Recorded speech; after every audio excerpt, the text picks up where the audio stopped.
السلام عليكم ورحمة الله وبركاته. بسم الله الرحمن الرحيم. الحمد لله رب العالمين، وصلى الله وسلم على سيدنا محمد وأهل بيته الطيبين الطاهرين. قال الله تبارك وتعالى في كتابه الكريم: أعوذ بالله من الشيطان الرجيم، بسم الله الرحمن الرحيم. إن الله اصطفى آدم ونوحا وآل إبراهيم وآل عمران على العالمين، ذرية بعضها من بعض والله سميع عليم. صدق الله العلي العظيم.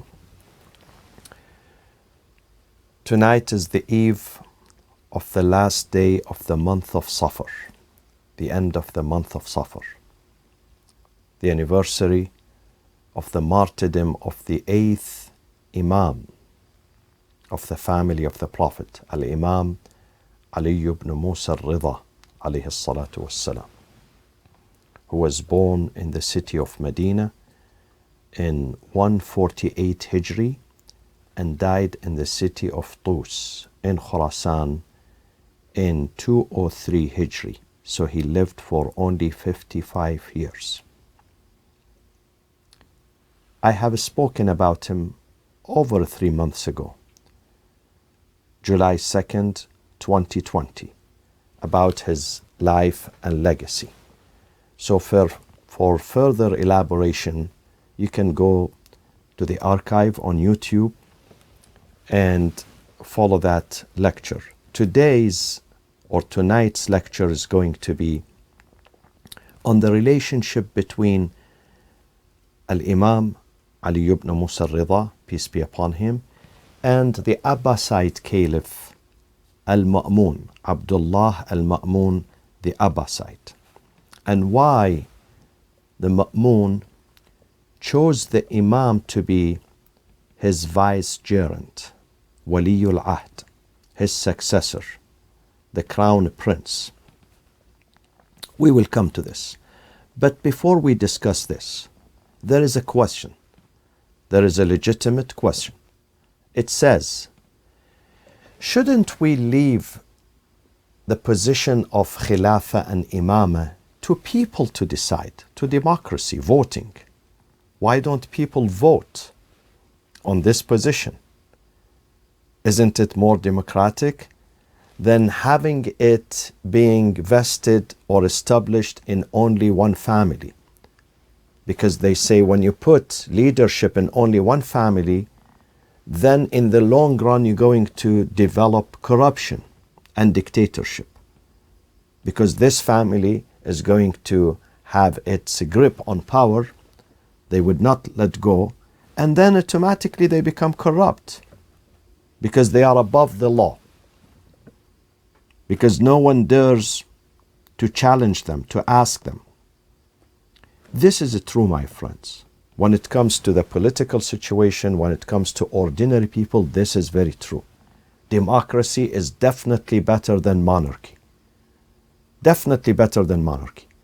Definitely better than having leadership of the ummah, of the community, of the country in one family, being passed from one generation into another in the royal family, as we can see it in some countries. And that is a recipe for disaster, a recipe for corruption, a recipe for dictatorship, because they are considered the owner. They consider themselves not just rulers, owners of the country. They own the country. And if they give citizenship to someone who was born and raised, and his father and his grandfather and his all ancestors, all predecessors are born and raised on that land, they consider themselves the ruling family, the royal family. They are doing favor to people to give them citizenship. So definitely royal families are corrupt and democracy is better. But this is when it comes to human beings. When it comes to God's emissaries, God's prophets, God's messengers, the Anbiya and Awsiya, to the prophets and their successors, God's choice is better than people's choice. Because we saw what happened after Prophet Muhammad. After Prophet Muhammad, they decided that the Prophet never made a will. He never appointed, this is what they argued, that he never appointed a successor, and therefore they chose one, but the process of choosing him was undemocratic. There were clashes, skirmishes, hate, physical violence. It was never democratic. Never democratic. And then after the Prophet, Abu Bakr never implemented democracy. He passed it to his friend Umar, and Umar, he passed it to Uthman, and so on and so forth. So it wasn't shura, it wasn't democracy, my friends. Let's read history with open-mindedness and put bigotry aside. Let's open our minds and our souls and read the history. Now, when it comes to prophets, God says, I choose and I select certain families. In chapter 30, Surah Al-Imran, verse 33, Inna Allah, truly, verily, God has chosen, God chose, Inna Allah astafa Adama wa Nuhan, and then the house of Ibrahim, wa ala Ibrahim, the house of Imran, wa ala Imran, above the worlds, above all people, ala al-alamin. This is his sentence in his book here, ala al-alamin. This is his choice. Istafa comes from istifa, to choose, and Mostafa is the one who has been chosen, and this is one of the titles of Prophet Muhammad, peace be upon him. Muhammadun al-Mustafa, Muhammad, the chosen one. So God says, I choose. I don't let people decide on this, because this is a very delicate, very sensitive subject, and we can't afford any wrongs, anything that goes wrong. If a president does something wrong, no problem, you can change him after 4 years. But if a prophet does something wrong, or the Imam, it is disastrous. It is going to stay with us forever. And this is why God says, we choose. So whatever applies to the Prophet applies to the Khilafah and the Imamah, the successors of the Prophet, because they do the same thing. They have the same mission, the same responsibility. So God chose prophets, and imagine he says, wa ala Ibrahim wa ala Imran. Not just he chose Abraham, but the family of Abraham, and part of the family of Abraham is Prophet Muhammad sallallahu alaihi wasallam and his family. Banu Hashim are part of the family of Abraham, extended family of Abraham. The Prophet is the descendant of Abraham through his son Ismail. Wa ala Imran, Imran here being a reference either to the father of Moses, ala Imran, Musa ibn Imran, because Moses is the son of Imran, or the father of Mary, which is the mother of Jesus, Maryam ibnatu Imran. So God chose these families to rule, because they are immaculate, because they are pure, because they have gone through tests. God tested them, and they were successful in these tests, because they are not attached to the dunya, because they are not worldly people. They are people of the akhirah, the next life. They are not going to get corrupted or contaminated with this life, with the wealth, with the position, with the leadership, with the khilafat. They are not corrupted. So this is how God chose the family of the Prophet after him, the Imams. And the Prophet himself says in all books that the successors after me are 12. Sometimes he says khulafa, he uses the term caliph, vicegerent, and sometimes he uses the term emir. After me are 12. And this applies to the theory of the school of Ahlul Bayt, Shia Islam. Because they are ذُرِّيَّةً بَعْضُهَا مِنْ بَعْضٍ, a progeny, one from another. One from another. All of them are poor. All of them are immaculate. They are protected. They are infallible. Protected against corruption, against dictatorship, even against error or mistakes. This is the choice of God. Now let's come to Al-Imam Ar-Reda. Imam Ar-Reda, alayhi salatu wassalam, confronted a tyrant by the name of Al-Ma'mun, Abdullah Al-Ma'mun. Who is Ma'mun and what is his family? Ma'mun hails from the Abbasid. Abbasid are the descendant of the uncle of the Prophet. See, the Prophet had many uncles. One of them was named Al-Abbas. Al-Abbas was a good man, but he joined the club of Quraysh. He was not a monotheist from the beginning. And in fact, he came to fight his nephew Prophet Muhammad in the Battle of Badr, and he was captured as a prisoner of war in the Battle of Badr, the first battle in Islam against the Muslims by Quraysh, by Abu Sufyan. And he had a strong friendship with Abu Sufyan. See, life is about choice, my friends. And not all the members of the family of the Prophet and Bani Hashim were 100% immaculate. Certain members, not all. So he had several sons. One of them is Al-Fadl, one of them is Ubaidullah, and one of them is Abdullah. Abdullah was 10 years old when the Prophet died, but he became a scholar. He was a hard-working, intelligent, and he was under the supervision and mentorship of Imam Ali alayhi salam. Imam Ali raised him very well, taught him the knowledge, the tafsir, the commentary, the tafsir, the exegesis of this book, the Holy Quran. He says every word about the tafsir, I learned it from my teacher and my mentor and my first cousin, Ali ibn Abi Talib. He was so loyal to the Prophet and Imam Ali after the death of the Prophet. Now his youngest son, his name is Ali. The youngest son of Abdullah ibn Abbas is Ali. Then Ali had a son called Muhammad.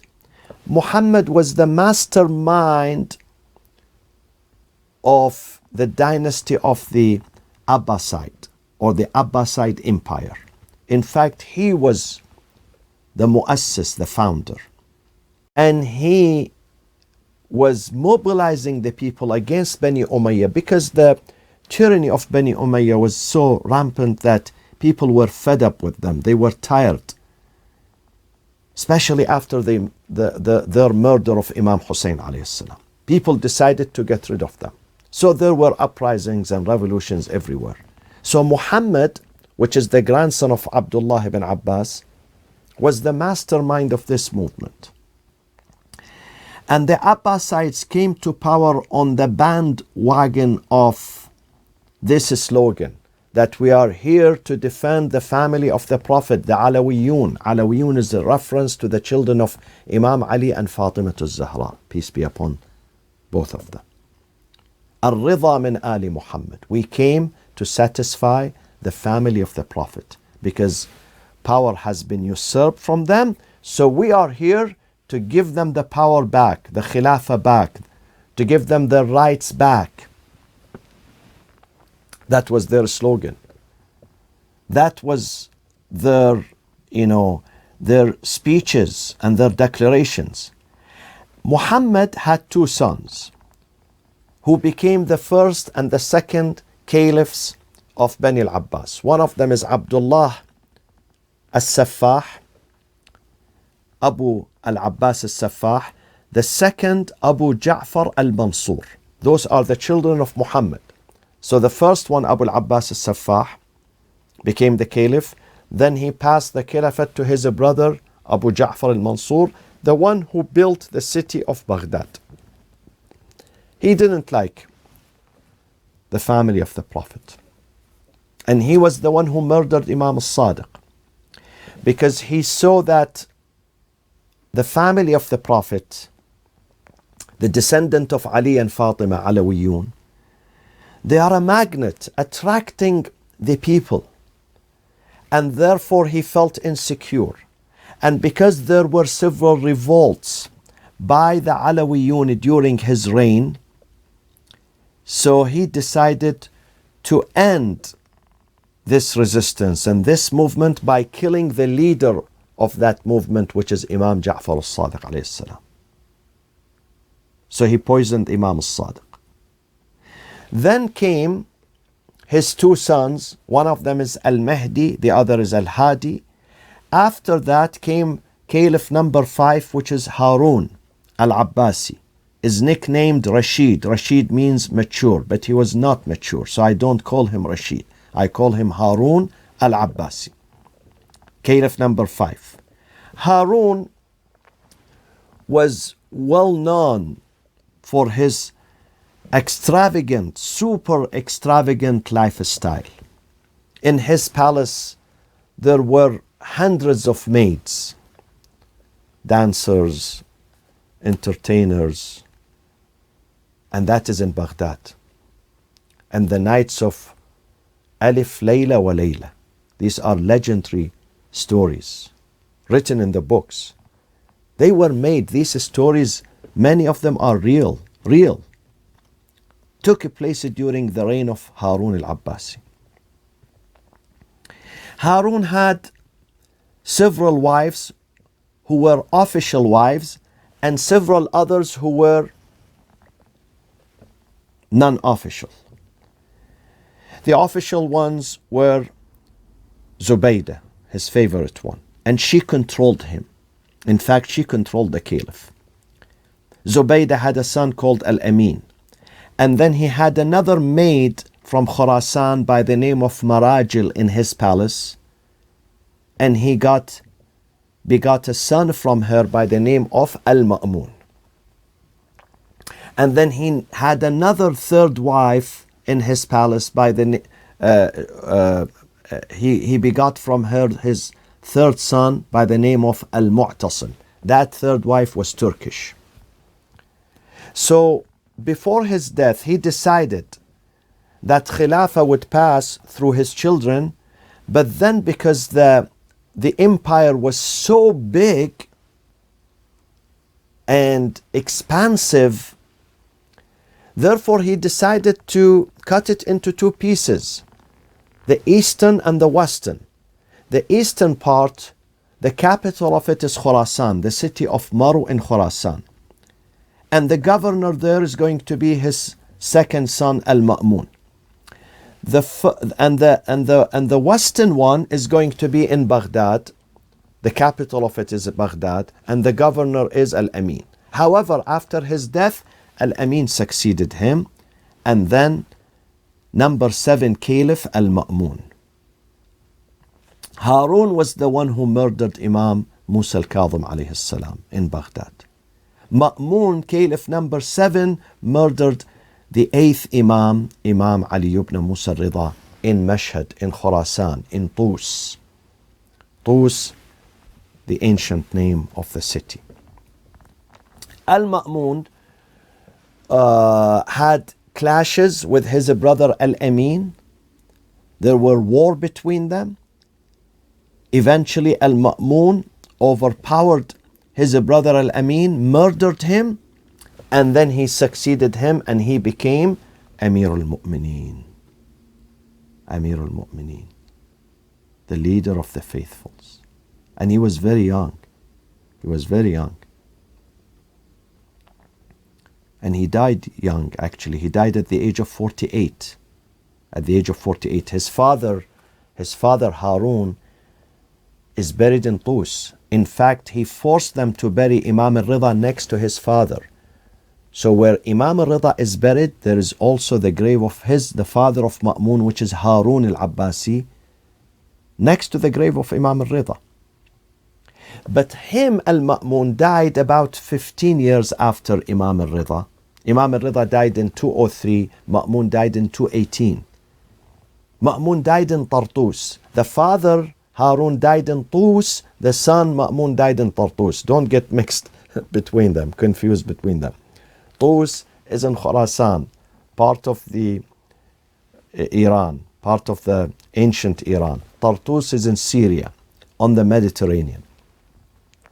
So Ma'mun is buried in Tartus. Though his capital was first in Khurasan, but then after he puts down his brother Al-Amin, he murders him and he stabilizes his regime, he moves the seat of Caliphate from Maru in Khurasan into Baghdad. So he was in Baghdad, but then he was on a trip to Syria, northern Syria, and then he died. He died and he's buried in Tartus. Now, this man Al-Ma'mun, history says that he was the most knowledgeable among the Abbasid. Very knowledgeable, very intelligent, but at the same time he was very shrewd and very cunning and very deceitful too. When he came to power, the state was not stable. Several places were in a state of anarchy. There were uprisings in Aleppo, northern Syria, which was an important city at that time. Mosul, northern Iraq, it was an important city. In Basra, southern Iraq. In Kufa, in Madain, in Wasat. In Ray, in Ray, which is Tehran. In Ahwaz, which is also was part of the ancient Iran. So there were uprisings everywhere. And he was very worried because he wanted to rule. And therefore, he decided that the best thing to do is to deceive the people and say to them, listen, I am here as a prelude to the leadership of Imam Ar-Reda. Because Imam Ar-Reda was a very charismatic figure. Beside his knowledge, extensive knowledge, beside his piety and righteousness, he was beloved by the masses, by the people. They loved him. He was born in Medina, raised in Medina. And he lived 52 years in Medina. But of course, within these 52 years, they would summon him to Baghdad. They would summon him to other areas. But then the last 3 years of his life, he was summoned to Maru in Khurasan. And he was forced to go there. Why? Because Al-Ma'mun wanted to appoint him as the crown prince, as the successor, as Waliyul Ahd. Why? Did he like him?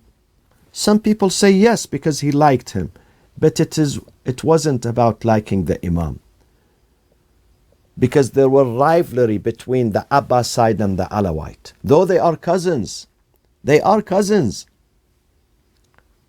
Abdullah ibn Abbas and Imam Ali alayhi salam were cousins, and Imam Ali is the mentor, the teacher of Abdullah ibn Abbas. But when it comes to politics, one does not recognize his cousin or his uncle or even his father or even his brother. We read in the history of mankind, from the day God created earth, that two brothers were fighting each other. Two brothers. Qabil and Habil.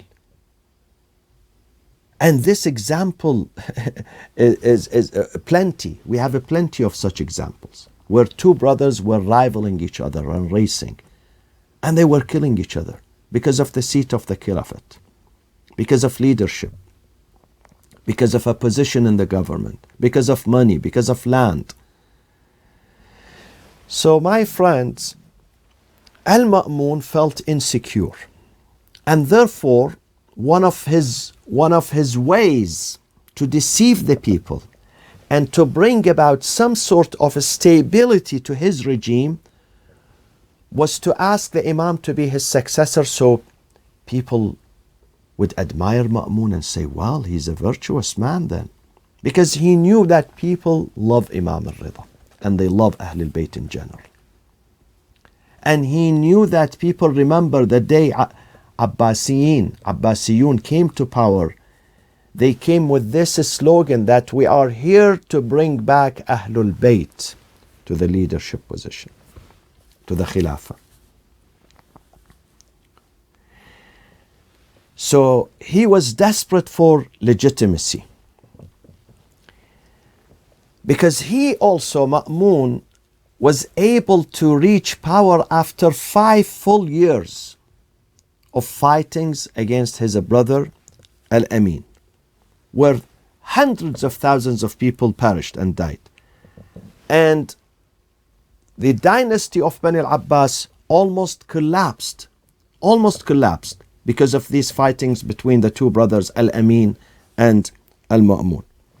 And many people murdered his brother. You know, he murdered his brother Al-Amin. They severed his head. So even the Abbasides, the extended family, were angry at Ma'mun. How do you murder your brother? Because of this seat you murder your brother? So they were disenchanted with him. They were angry at him, frustrated with him. So he knew that the street is boiling against him. And they considered him to be ghasib of Khilafah, a usurper. He took the Khilafah by force, not only from his brother Al-Amin, but from the family of the Prophet, from Ahlul Bayt. And of course, there were, as I said, separatist movements everywhere, even in Fars. The Arab calls it Faris, the Iranians say Fars, and Yemen, Iraq, Syria, and other places. And therefore, he asked Imam Ar-Reda to assume the leadership for 4 main reasons. Reason number 1, to curtail the influence of the Imam on the people, to curtail that influence, and to put a restraining order on the Imam, to restrict his movement, because Imam was very popular. Imam was charismatic figure. People loved Ahlul Bayt. Ahlul Bayt were the symbol of honesty, symbol of truth. They were not enchanted with the dunya. People knew that they are not there for the seat. They are there to teach, to guide, to serve. So they loved them because they were honest. And Ma'mun would see that with his own eyes. So this was the first reason. The second reason, to exploit the love of the people for Ahlul Bayt. To say that, see, I love Ahlul Bayt too. I respect Imam Ar-Reda too. Shi'ism was on the rise at that time, especially in Khurasan. Everywhere, but specifically in Khurasan, Shi'ism was on the rise. So he wanted to prove that he's not against Ahlul Bayt. He's a pro Ahlul Bayt, pro the family of the Prophet. And also, the third reason is to keep the Imam under surveillance, to bring him all the way from Medina, because when Imam was in Medina, Ma'mun was always worried. He felt always insecure. He could not sleep the nights. So he decided to bring the Imam all the way from Medina to Khurasan, and then also send him some maids to serve him in his home, and those maids were, many of them were spies. And also he forced him to marry his own daughter, the daughter of Ma'mun, by the name of al-Fadl. It was a way of putting the Imam under surveillance. The third and the fourth reason, Ma'mun wanted to remain safe and secure from the revolutions of the Alawiyun, because they revolted against his brother, so he cannot afford more revolutions against them. So when he appoints Imam Ar-Reda as a successor, then of course he's going to feel secure, and he's going to tell the Alawiyun, the followers of Ahlul Bayt, that see, after me is your leader, is our leader, Imam Ar-Reda. And he pretended that he loves Imam Ar-Reda and he respected him. And in fact, he did respect him. He did. And always he said in public that Ali ibn Musa Ar-Reda is the most knowledgeable, is the most pious, is the best man on earth today. And he would argue with his own family members, the Abbasiyun family members, in favor of Imam Ar-Reda. When they asked him, why do you choose him as your successor? You have to put one of us He would say no, because he's the best. He's qualified. He's competent. But in fact,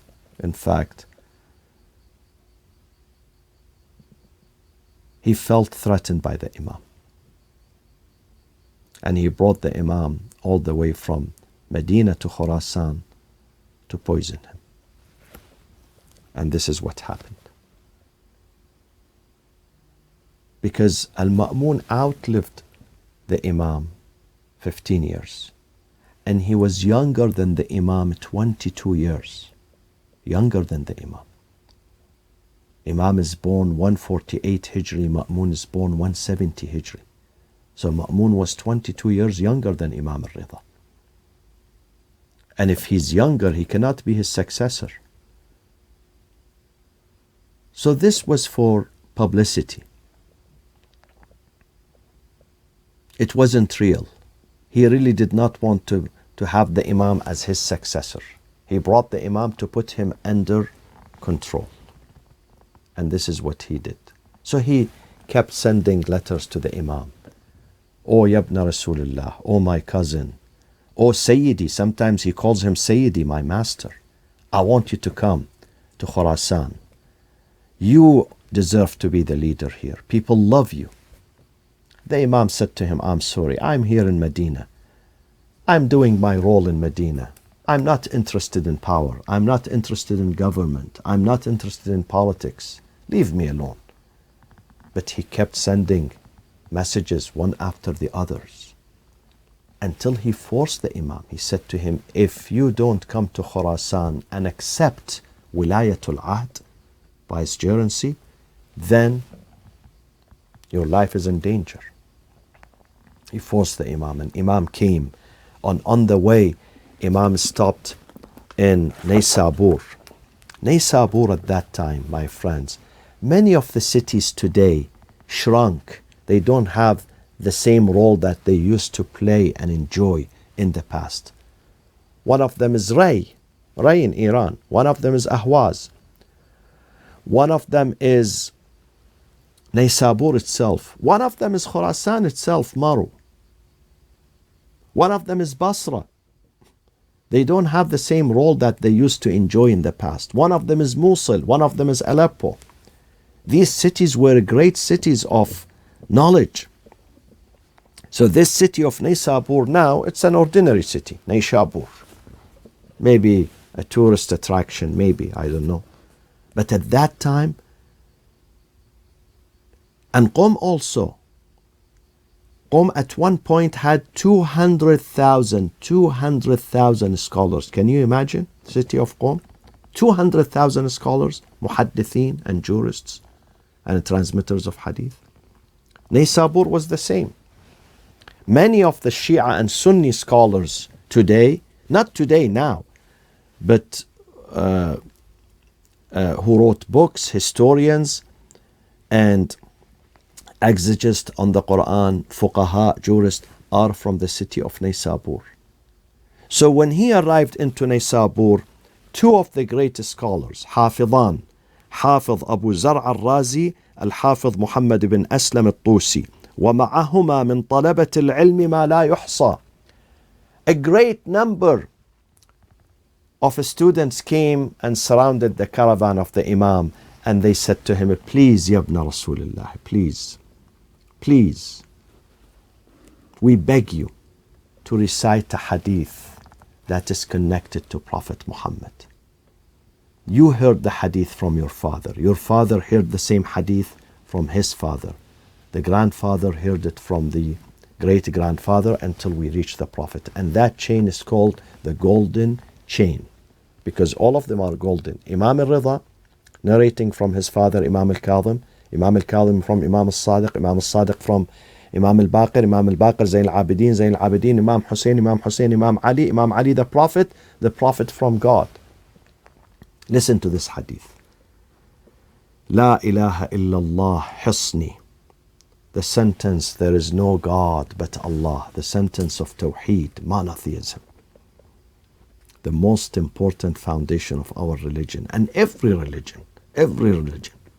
La ilaha illallah is حصني, my fortress, my bastion.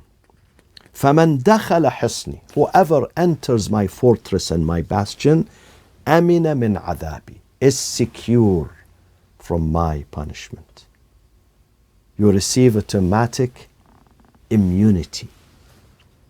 And then Imam moved a couple of sentences. Up to here, both sides, the Sunnis and the Shias narrate this, up to here. Especially Imam, many of the Sunni scholars, including Imam Ahmad ibn Hanbal, he says, Imam Ahmad ibn Hanbal, who died in 241, Imam Ar-Reda died in 203. Ahmad ibn Hanbal says, this, لو قرئ هذا الإسناد على مجنون لبرئ من جنته. If you read the chain of narrator, which is Imam al-Rida from Imam al-Kazwini, from al-Sadiq, Baqir, and then Zain al-Abidin, and then Hussein, Ali, the Prophet, he says this chain of narrator, if you recite it on a person who's insane, he's going to recover. Very powerful chain of narrators. They say there were 20,000, 20,000 gathered around the Imam. 20,000, my friends. It's a huge number. And they heard it and they wrote this hadith. And then, couple of minutes later, the Imam again added, قال بشرطها وأنا من شروطها. With conditions, of course, not just to say La ilaha illallah and then you are done. You go to paradise. It has conditions.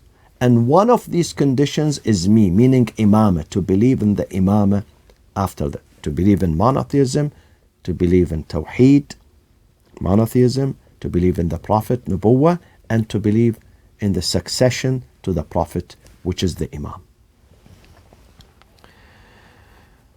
The Imam arrived in Marw, and under the pressure of Ma'mun accepted Wilayat al-Ahd, but it did not last more than a year and a half, and the Imam was poisoned by Al-Ma'mun al-Abbasi. Either he puts the poison in the grape or the pomegranate, and then he poisons the Imam. Di'bil al-Khuza'i, one of the poets, came to visit the Imam, and he started reading his poetry, التائية, القصيدة التائرية. مدارس آيات خلت من تلاوة ومنزل وحي مقفر العرصات لآل رسول الله بالخيف من منى وبالبيت والتعريف والجمرات. Imam Ar-Reda says to him, can I add a couple of lines to your qasida, to your poetry? He says, of course. Sure, Ya ibn Rasulullah. Imam says that in this land, the land of Tus, وَقَبْرٌ بِطُوسٍ يَا لَهَا مِن مُصِيبَةٍ أَلَحَّتْ عَلَى الْأَحْشَاءِ فِي الزَّفَرَاتِ. So Di'bil says to him, this grave of whom in Tus? Who's going to be buried in Tus?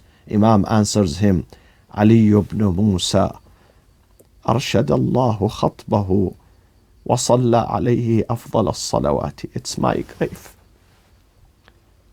The grave of Imam Ar-Reda. And then he says, Ya Di'bil, after the passing of days and nights and years, my grave is going to be a Mecca, a magnet for visitors. And whoever comes to visit my shrine, recognizing me and following my tradition,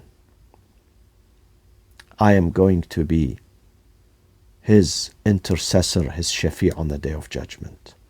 And he's going to be one of the people of paradise. We miss the shrine of Imam Ar-Reda. We do miss the shrine of Imam Ar-Reda. Mashhad is a city where I find peace in it whenever I go there. And that is the barakah, the blessings, the bounties, the gifts of this great Imam, the 8th Imam, Imam Ali ibn Musa Ar-Reda. يا أرض طوس سقاك الله رحمته ماذا ضمنت من الخيرات يا طوس طابت بقاعك في الدنيا وطيبها شخص ثوى بسنا آباد. Sana Abad is the place where Imam was buried. بسنا آباد مرموس شخص عزيز على الإسلام مصرعه في رحمة الله مغمور ومغموس يا قبره أنت قبر قد تضمنه. O the grave of Imam Ar-Reda, you are containing حلم وعلم وتطهير وتقديس, knowledge, forbearance, purity and sanctification. فافخر فإنك مغبوط بجثته. Feel proud. O the soul of Sanabad, soul of Khurasan, soil of Khurasan, feel proud. فافخر. Feel proud that you are containing the body of this great man. فافخر فإنك مغبوط بجثته وبالملائكة الأبرار محروس. اللهم اغفر للمؤمنين والمؤمنات والمسلمين والمسلمات الأحياء منهم والأموات. O Allah, enable us to have the honor of going and visiting the shrine of the 8th Imam and paying tribute to him and learning from his sunnah, his tradition, his messages and his manners. Wassalamu alaikum wa rahmatullahi wa barakatuh.